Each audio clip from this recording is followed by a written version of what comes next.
नमस्कार ओडिशा प्रत्येक दिनर मुख्य खबर गुड़ी को 10 धाड़ी मध्य जानिबा पई चैनल को सब्सक्राइब कर दियंतु एवं आपण केउ स्थानरु वीडियोटी को देखुचंती कमेंट सेक्शन रे निश्चय जणान। प्रथम खबरटी रहिछि दमन को मिलिला जातीय पुरस्कार। श्रेष्ठ ओडिया चलचित्र भावे दमन को मिलिला जातीय पुरस्कार। महामहिम राष्ट्रपतिंक ठारू पुरस्कार ग्रहण कले दमन चलचित्रर प्रयोजक और दुई निर्देशक। फिल्मर प्रयोजक दीपेंद्र सामल को मिलिला एही जातीय पुरस्कार। निर्देशक विशाल मौर्य और देवी प्रसाद लेंका मध्यम पुरस्कृत होइछंती। जातीय चलचित्र पुरस्कार प्रदान उत्सव रे मिलिला एही सम्मान। सेपटे मिथुन चक्रवर्ती पाइले दादा साहेब फाल्के पुरस्कार। भारतीय सिनेमा क्षेत्र को उल्लेखनीय अवदान पई मिथुनंकु एही सम्मान प्रदान करा जाइछि। आजिर 70तम राष्ट्रीय चलचित्र पुरस्कार उत्सव रे मिथुन को एही पुरस्कार प्रदान करा जाइछि। परवर्ती खबर रहिछि 3000 रु अधिक प्रार्थी को नियुक्ति देबे राज्य सरकार। निकटरे राज्य सरकारक तरफरु विभिन्न विभाग अनेक पद पूरण पाई विज्ञप्ति प्रकाश पाइथिबा बेले एहा मध्यरे पुणी थरे आशायींक पाई आसीछि बड़ सुजोग। राज्य सरकारंकर विभिन्न विभाग रे पूरण हेबो 1000 रु अधिक पद। सेनै विज्ञप्ति प्रकाश पाइथिबा बेले इच्छुक प्रार्थी माने ग्राम रोजगार सेवक, पुलिस ड्राइवर, एसडीआई पीआरओ आदि पद रे आवेदन करि परिबे। एथि सहित ओडिसा रे पुलिस रो 405 टी ड्राइवर पद खाली रहिथिबा बेले आवेदनर शेष तारीख अक्टोबर 31 रहिछि। परवर्ती खबर रहिछि दुर्गा पूजा पई ट्विन सिटी रे ट्रैफिक कटकणा। दुर्गा पूजा पई ट्विन सिटी रे ट्रैफिक कटकणा 13 तारीख जाए कटक एवं भुवनेश्वर रे ट्रैफिक कटकणा लागू हेबो। एनै विज्ञप्ति जारी करिछि कमिशनरेट पुलिस। कटक रे अपराह्न 4 रु राति 1 पर्यंत कटकणा लागू हेबो। सेहि परि भुवनेश्वर रे अपराह्न 4 रु राति 2टा पर्यंत कटकणा रहिबो। भुवनेश्वर रे बाणी विहार रु शिशु भवन छक, रसुलगढ़ रु लिंगीपुर छक, बरमुंडा रु पଳାଶୁଣି जाए उभय पार्श्वर सर्विस रोड, आचार्य विहार रु एयरपोर्ट छक, आचार्य विहार रु कलिंग हॉस्पिटल छक, जयदेव विहार राजभवन एवं नंदनकानन छक भली प्रमुख रास्ता रे भारी जान चलाचल संपूर्ण बंद रहिबो। परवर्ती खबर रहिछि 10 लाख रु अधिक टंकार बाण जबत। 10 लाख रु अधिक टंकार बाण जबत। सालेपुर रटिलो गाँ रे बेआईन बाण गोदाम उपरे चढ़ाऊ। सालेपुर एसडीपीओ नेतृत्व रे पुलिस अधिकारी माने चढ़ाऊ करिसंती। एही चढ़ाऊ रे विपुल परिमाणर बाण जबत होइछि, जेउठी 10 लाख रु अधिक टंकार बेआईन बाण महजूद रहिथिला। सूचना मुताबक कौनसी सूत्ररु सूचना पाई आज सकाळु सालेपुर डीएसपी नेतृत्व रे चढ़ाऊ होइथिला। परवर्ती खबर रहिछि इंस्टाग्राम डाउन। मेटार फोटो शेयरिंग आप इंस्टाग्राम अचल होई पड़िछि। भारत समेत अन्य देश रे मध्य एही समस्या देखा देइछि। मंगलवार पूर्वाह्न 11:15 रु इंस्टाग्राम रे समस्या देखा देइछि। वेबसाइट बंद को ट्रैक करुथिबा साइट downdetector.in मध्य इंस्टाग्राम रो डाउन नै सूचना देइछि। डाउन डिटेक्टर रे एपर्यंत प्राय 500 लोक इंस्टाग्राम डाउन नहीं अभियोग करिसंती। 70% उपभोक्ता लॉगिन, 16% सर्भर एरर और 14% आप रे समस्या संपर्क रे अभियोग करिसंती। भारत समेत अनेक देश रे एही समस्या देखा देइछि। तेबे एपर्यंत कंपनी एनेई कौनसी उत्तर रखि नाही। परवर्ती खबर रहिछि नीच जाति कही अपमान करिबारु जीवन हारिदेले युवक। उत्तर प्रदेश रे घटिछि अभावनीय घटना। नीच जाति कही अपमान करिबारु हारिदेले जीवन। सूचना अनुଯାयी चेयर उपरे बसी रामलीला देखिबाकु नै जने दलित व्यक्ति को तंटिया सह गोईठा मारी बाहर कर देबारु से आत्महत्या कर दैछंती। समस्तंका आगरे अपमानित करा जिबारु घरे आसी रस्सी लगाई आत्महत्या करिथिबा तांको पत्नी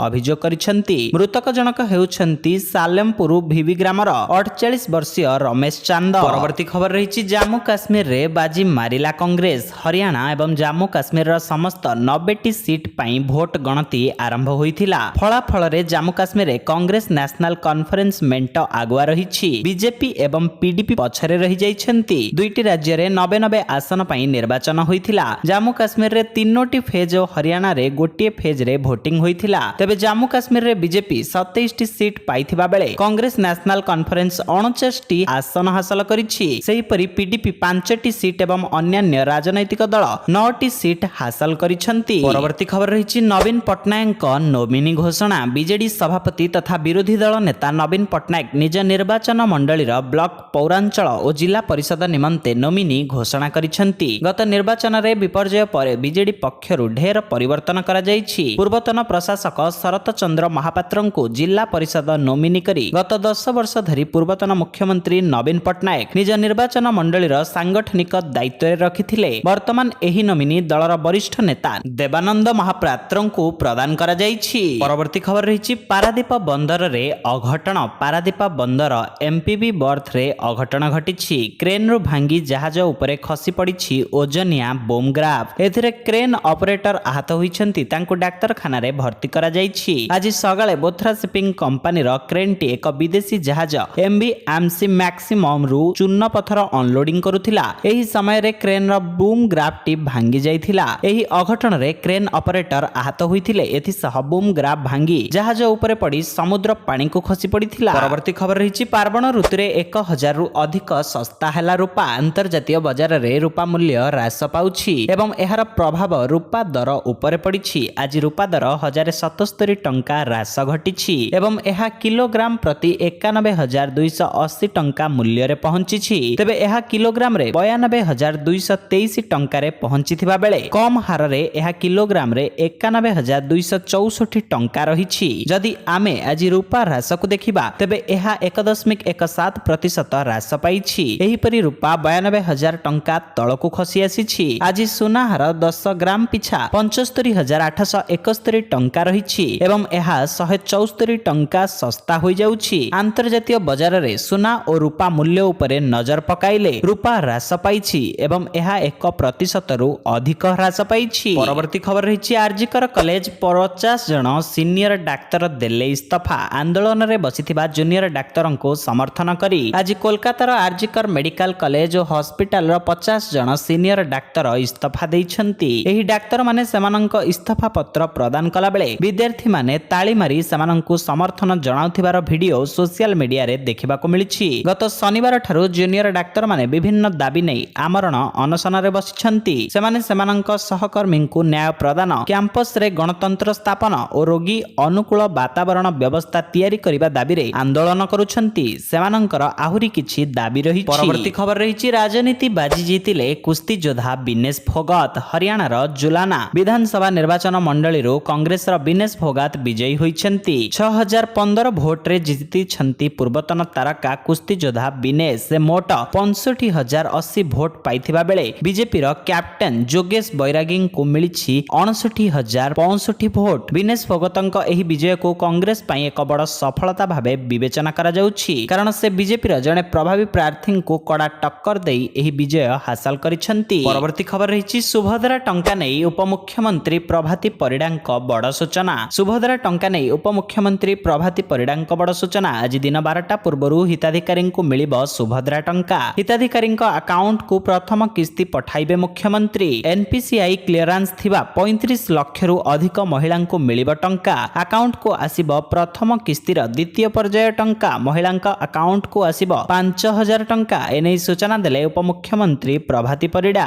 7 ତାରିଖ ସୁଦ୍ଧା ସୁଭଦ୍ରା ଯୋଜନାରେ ନାଁ ପଞ୍ଜୀକରଣ କରିଥିବା ମହିଳାଙ୍କୁ ଟଙ୍କା ମିଳିବ ବୋଲି ଘୋଷଣା କରିଥିଲେ ସରକାର। ପରବର୍ତ୍ତୀ ଖବର ରହିଛି ଓପିଏସ୍ସି ଅଧ୍ୟକ୍ଷ ଭାବେ ଦାୟିତ୍ୱ ଗ୍ରହଣ କଲେ ଅରୁଣ ଷଡଙ୍ଗୀ। ବରିଷ୍ଠ ଆଇପିଏସ୍ ଅରୁଣ କୁମାର ଷଡଙ୍ଗୀ ମଙ୍ଗଳବାର ଓଡ଼ିଶା ଲୋକସେବା ଆୟୋଗ ଅଧ୍ୟକ୍ଷ ଭାବେ ଦାୟିତ୍ୱ ଗ୍ରହଣ କରିଛନ୍ତି। 6 ବର୍ଷ ପାଇଁ ଆୟୋଗରେ ନିଜର ଦାୟିତ୍ୱ ତୁଲାଇବେ ଅରୁଣ ଷଡଙ୍ଗୀ। ଦାୟିତ୍ୱ ଗ୍ରହଣ କରିବା ପରେ ଅରୁଣ ଷଡଙ୍ଗୀ କହିଛନ୍ତି ଯେ ମୋତେ ଏକ ଗୁରୁ ଦାୟିତ୍ୱ ମିଳିଛି। ଗୁରୁ ଦାୟିତ୍ୱକୁ ନିଷ୍ଠା ଓ ସ୍ୱଚ୍ଛତା ସହ ନିର୍ବାହ କରିବି। ପରୀକ୍ଷାରେ ସ୍ୱଚ୍ଛତା ଓ ଚୟନ ପ୍ରକ୍ରିୟାରେ ସ୍ୱଚ୍ଛତା ଆଣିବା ଆମର ପ୍ରାଥମିକତା ରହିବ। ଠିକ୍ ସମୟରେ ପରୀକ୍ଷା ଉପରେ ଗୁରୁତ୍ୱ ଦିଆଯିବ। ଟଙ୍କା ବା ଲାଞ୍ଚ ଦେଇ ଯଦି କେହି ପରୀକ୍ଷାର୍ଥୀଙ୍କୁ ଚାକିରି ଦେବା ପାଇଁ କହୁଛି ତେବେ ତାହା କେବଳ ଠକେଇ ପାଇଁ କହୁଛି। ପରୀକ୍ଷାର୍ଥୀ ସେଥିରେ ନ ପଡ଼ିବା ପାଇଁ ପରାମର୍ଶ ଦେଉଛି। ପରବର୍ତ୍ତୀ ଖବର ରହିଛି ଗୌତମ ଗମ୍ଭୀରଙ୍କ ପାଦ ଚାଟିବା ଉଚିତ ନୁହେଁ କହିଛନ୍ତି ଗାଭାସ୍କର। ଗୌତମ ଗମ୍ଭୀରଙ୍କ କୋଚିଂରେ ଟିମ୍ ଇଣ୍ଡିଆ ଏପର୍ଯ୍ୟନ୍ତ ଚମତ୍କାର ପ୍ରଦର୍ଶନ କରିଛି। ବିଶେଷ କରି ବାଂଲାଦେଶ ବିପକ୍ଷ କାନପୁର ଟେଷ୍ଟରେ ଟିମ୍ ଇଣ୍ଡିଆ ଜବରଦସ୍ତ ଢଙ୍ଗରେ ଜିତିଥିଲା। ଏହି ମ୍ୟାଚରେ ପ୍ରଥମ 3 ଦିନ ବର୍ଷା ଦ୍ୱାରା ପ୍ରଭାବିତ ହୋଇଥିଲା ଏବଂ ଏହାପରେ ଶେଷ 2 ଦିନରେ ସମ୍ପୂର୍ଣ୍ଣ ଖେଳ ଅନୁଷ୍ଠିତ ହୋଇଥିଲା ଏବଂ ଏହା ସତ୍ତ୍ୱେ ଟିମ୍ ଇଣ୍ଡିଆ ଏହି ମ୍ୟାଚ୍ ଜିତିଥିଲା। ନିକଟରେ ସୁନୀଲ ଗାଭାସ୍କର ଏକ ସ୍ତମ୍ଭ ଲେଖିଛନ୍ତି। ଏଥିରେ ସେ ଲେଖିଛନ୍ତି ଟିମ୍ ଇଣ୍ଡିଆର ଆକ୍ରମଣାତ୍ମକ ଚିନ୍ତାଧାରା ପାଇଁ ରୋହିତ ଶର୍ମାଙ୍କୁ ଶ୍ରେୟ ଦିଆଯିବା ଉଚିତ। ଏଥିପାଇଁ ଗମ୍ଭୀରଙ୍କୁ ଶ୍ରେୟ ଦେବା ଠିକ୍ ନୁହେଁ। ଅଯଥା ତାଙ୍କ ପାଦ ଚାଟିବା ଅନାବଶ୍ୟକ। ଏଥିସହିତ ଚ୍ୟାନେଲରେ ନୂଆ ଥିଲେ ଆପଣଙ୍କ ଭଲ ପାଇବା ସଦୃଶ ଚ୍ୟାନେଲକୁ ସବସ୍କ୍ରାଇବ କରି ଭିଡିଓଟିକୁ ଗୋଟେ ଲାଇକ୍ କରିଦିଅନ୍ତୁ। ଜୟ ଜଗନ୍ନାଥ।